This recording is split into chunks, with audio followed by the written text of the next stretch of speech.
আমার তো আমরা ডানে পাবো কেউ না, আমি একটা টুকাই। হ্যাঁ, আমার কথা অত বড় বড় জায়গায় পৌঁছাইবো না, এলে আমি সাধারণ একটা টুকাই। ঠিক আছে, দেখেন এই জায়গার ভিতরে এখন রিস্কলা মারতে আছে। ঠিক আছে, দিন দুপুরে মোবাইল চিনতে হইতে আছে। প্রেস ক্লাব বাংলাদেশের যে কোনো জায়গায়, বাংলাদেশের যে কোনো জায়গায় এই চিন্তাই হইতে আছে।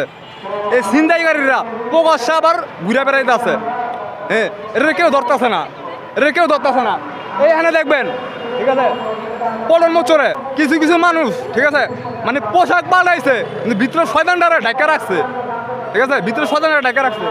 এই জায়গার ভিতরে দিনবেলা চাঁদাবাজি করে না, আমাকে রাতবেলা ঠিকই চাঁদাবাজি করে। পলন মোচরে দোকান থেকে পলনে কয়েকটা দোকান আছে, ঠিক আছে, 4 দোকান, যেটি রাতে 2টা বন্ধু খোলা, হ্যাঁ 2টা 8টা বন্ধু খোলা থাকে। আমার কথা যদি বিশ্বাস না হয় আপনার ওই সব দোকানে যা জিগাইতে পারে, কিন্তু সবাই কইবো না, লেখা জীবনের ভয় আছে।